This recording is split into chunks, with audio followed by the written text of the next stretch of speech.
दोस्तों प्रयागराज के महाकुंभ के मेले में हैं हम। यहाँ विभिन्न प्रकार के साधु संत साध्वी एवं वायरल बाबा कई तरह के लोग यहाँ मिलते हैं। उसी में से एक हमारे साथ प्रोफेसर साध्वी, प्रोफेसर बन के साध्वी के रूप कैसे ये ले ली, आइए जानते हैं इनसे। सबसे पहले स्वागत है हमारे चैनल में। जय हो राधे श्याम, आपका भी बहुत बहुत स्वागत है। सबसे पहले आपका नाम क्या है? मेरा नाम राधिका दासी है। ये मैं बरसाने से हूँ। बरसाने से। आप कौन से अखाड़े के साध्वी हैं? देखिए, मैं सखी संप्रदाय से हूँ, श्री ब्रह्म माधव गौड़ीय संप्रदाय वैष्णव संप्रदाय से। मैं सखी समाज से हूँ। अच्छा, आप सुनने में आया कि आप प्रोफेसर भी है, क्या सही है?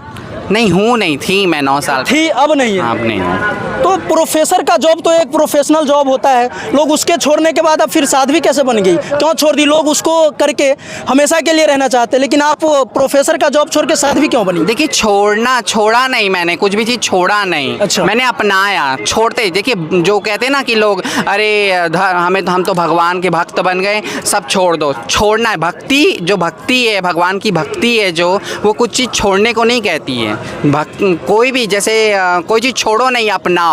जैसे मैंने ये वस्त्र पहना है तो इससे मुझे अगर मोह हो गया तो ये गलत है। मैं इसको छोड़ूंगी नहीं। छोड़ने का मतलब क्या है कि अब छोड़ दिए तो मुझे ये भी दुख रहेगा, अरे ये सब अच्छा पहन रहे हैं, मैंने नहीं पहना। भाव तो हम मनुष्य हमारे अंदर आता है। कोई भी चीज़ को हमें ना छोड़ना है ना पकड़ना है, ना हमें जागना है। मैंने ये वस्त्र क्यों पहना है? क्योंकि मुझे अपना तन ढकना है बस। और मेरे को तन क्यों ढकना है? क्योंकि धर्म में है, स्त्री का सखी का तन ढका होना चाहिए, बस ये धर्म है। इसलिए मैं जाग रही हूँ उस चीज़ में। कोई भी चीज़ ना हमें छोड़ना है ना उससे भागना है, हमें जागना है। तो भक्ति हमें ये सिखाती है कि कोई चीज़ से भागना है। जैसे आप बोले कि अरे हम तो सब प्रोफेसर, सब नौकरी छोड़ दिए, सब घर बार छोड़ दिए, सब कुछ छोड़ दिए, वही भक्त है। ऐसा नहीं है। भक्ति का मतलब ना छोड़ो ना भागो।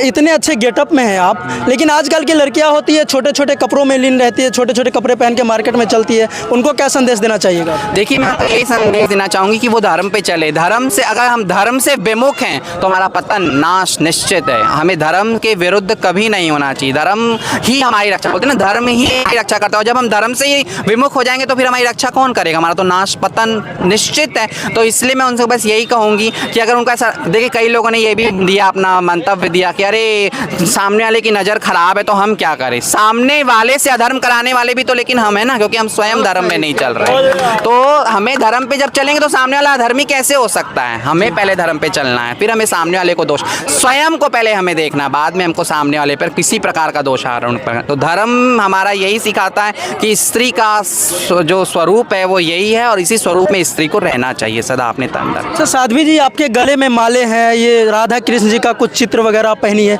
इसके पीछे का रहस्य क्या है? मेरा भाव यही है कि जो भी चीज़ मैं अपने जीवन में धारण करूं उसमें सब में राधा कृष्ण अंकित रहें, सब चीज़ में राधा कृष्ण का स्वरूप हो, जिससे कि मैं उनसे सदा, मुझे ये भाव हो कि मेरा ये सब चीज़ें जो हैं सब राधा कृष्ण से जुड़ी हुई। कोई भी चीज़ मतलब व्यर्थ नहीं है, सब भगवान में। जैसे मैंने ये माला पहना, इसको परचेस किया तो मेरा यही भाव था कि ये इसमें राधा कृष्ण है और ये उनसे जुड़ा हुआ है, इसलिए मुझे इससे भी प्रेम है। हो सकता है अगर कोई सांसारिक चीज़ें होती तो मैं इसको फेंक देती, इसमें भगवान नहीं जुड़े होते, इस वजह से। अच्छा, ये 144 साल बाद लगी है महाकुंभ, इसके पीछे का रहस्य क्या है? इसके पीछे का रहस्य क्या है? देखिए, ये कथाकथित बातें, मुझे तो ऐसा लगता है हर साल 2013 में भी ऐसा बोला गया कि 144 साल बाद, ऐसा 12 साल में कुंभ लगती है, 144 साल बाद महाकुंभ लगी है।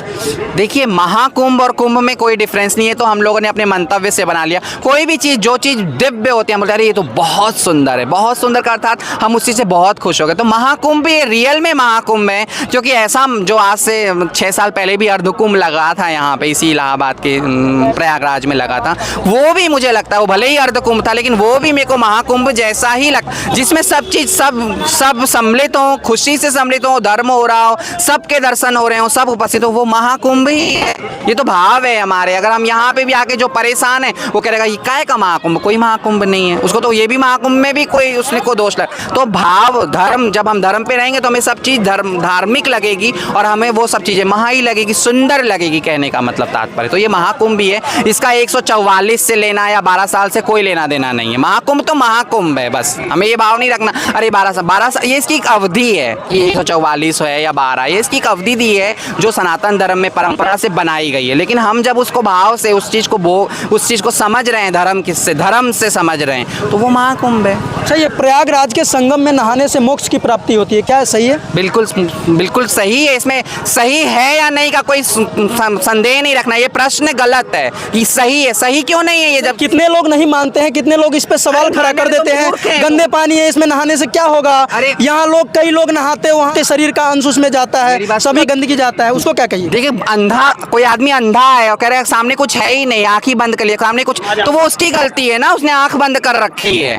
उसकी गलती है ये। सामने तो कुछ है, कुछ है, अब वो आंख बंद कर ले, बोले कुछ नहीं, कुछ नहीं, तो उसके कहने से थोड़ी ना कुछ नहीं हो जाए। वो तो है, था, है और रहेगा। ये गलती हमारी कि हमने आंख बंद कर ली है। तो गंगा संगम का जो जल है, इससे मोक्ष मिलता था, मिलता है और मिलता रहेगा। अब कोई माने चाहे मत माने, ये उसकी गलती है, इसमें कोई दोष नहीं है, वो उनकी दोष है। हमारा इसमें किससे धर्म का या संगम तट का या मोक्ष का कोई लेना देना नहीं है। अच्छा साध्वी जी, यहाँ की व्यवस्था के बारे में बता दीजिए। लोगों को लगता है कि वहाँ बहुत भगदड़ है, भीड़ है, कैसे जाएंगे, कैसे रहेंगे, कैसे खाएंगे, उसके व्यवस्था के बारे में जरा बता दीजिए हमारे दर्शकों को। एक मैं आपको बात बताऊं, आपके घर में कोई मेहमान आ जाए 2 दिन के लिए, तो आपके घर का व्यवस्था बिगड़ जाता है। हम कहते हैं अरे ये सब व्यवस्थित नहीं है। अब जब ना अभी हमारे घर वो मेहमान आ गए थे, इस वजह से ऐसा हो गया। आप सोचिए, इतने करोड़ों की जनता यहाँ पर है और फिर भी यहाँ पे किसी प्रकार का शोरगुल नहीं है, किसी तरह से कोई परेशान नहीं, सब चीज़ व्यवस्थित है। अब कोई व्यक्ति जानबूझकर बोले अरे यहाँ पे तो ये परेशानी, आप वो तो देखिए, संसार में जब से सृष्टि की रचना हुई ऐसे लोग थे कि अरे यहाँ पे ये चीज़ नहीं, यहाँ पे वो तो बस तुक निकालने वालों की कमी है, ऐसा कुछ नहीं। यहाँ पे पूर्ण तरह की व्यवस्था है और आपको देखने को भी मिल रहा होगा, सब प्रसन्न है यहाँ पे। अब की बार किसी प्रकार की कोई परेशानी नहीं, खाने को अन्न मिल रहा है, रहने को घर मिल रहा है, सब तरह की सुविधाएं योगी जी के राज में, मोदी जी के राज में है। और यहाँ पे कोई तरह की किसी तरह की भी जो व्यवस्थित, सब चीज़ें व्यवस्थित हैं। अब कहने वाले कह रहे हैं अरे व्यवस्था नहीं, हमें तो सब कुछ दे दिया जाए, फिर भी मैं कह दूं अरे नहीं, यहाँ तो सब गलत है, कुछ ना कुछ कमी निकाल दे, तो उसमें वो मेरी पर्सनल प्रॉब्लम है, सामने वाले की नहीं है, या इस कुंभ में नहीं है, वो हमारी पर्सनल प्रॉब्लम। अच्छा, योगी जी के व्यवस्था के बारे में क्या कहना चाहिएगा। देखिए, योगी जी जो हैं वो भगवान के पार्षद हैं, मेरा ऐसा मानना है, वो भगवान के पार्षद हैं। और जब भगवान धर्म की ध्वजा को स्थापित रखना चाहते हैं या धर्म को स्थापना करना चाहते हैं, तो वो अपने पार्षद को भेजते हैं। और भगवान का पार्षद जब धर्म को लहरा रहा है, धर्म की ध्वजा को पकड़ रखा है, थाम रखा या उसको बना रहा है, तो गलत कैसे हो सकता है? तो सदा ही सही होगा। योगी जी जो हैं वो भगवान के डायरेक्ट भेजे हुए पार्षद हैं, मोदी जी और योगी जी दोनों ही। और उनके राज में जो ये महाकुंभ लगा है, ऐसा महाकुंभ कभी देखने को नहीं मिलेगा। अगर योगी जी और मोदी जी रहेंगे, बीजेपी रहेंगे, तो ही ये हो पाएगा, नहीं तो कभी नहीं हो पाएगा। ये हम सोचना भी भूल जाएं। अगर बीजेपी की राज नहीं हुई, मोदी जी योगी जी की, तो ये हम नहीं देख पाएंगे। क्या नेक्स्ट पीएम के रूप में योगी जी को देखना चाहते हैं? बिल्कुल बिल्कुल बिल्कुल। मैं राधा रानी से, ठाकुर जी से यही प्रार्थना करूंगी, सभी आचार्य गुरु वैष्णवों से, कि योगी जी ही हमारे फिर से प्रधानमंत्री अब की बार बने।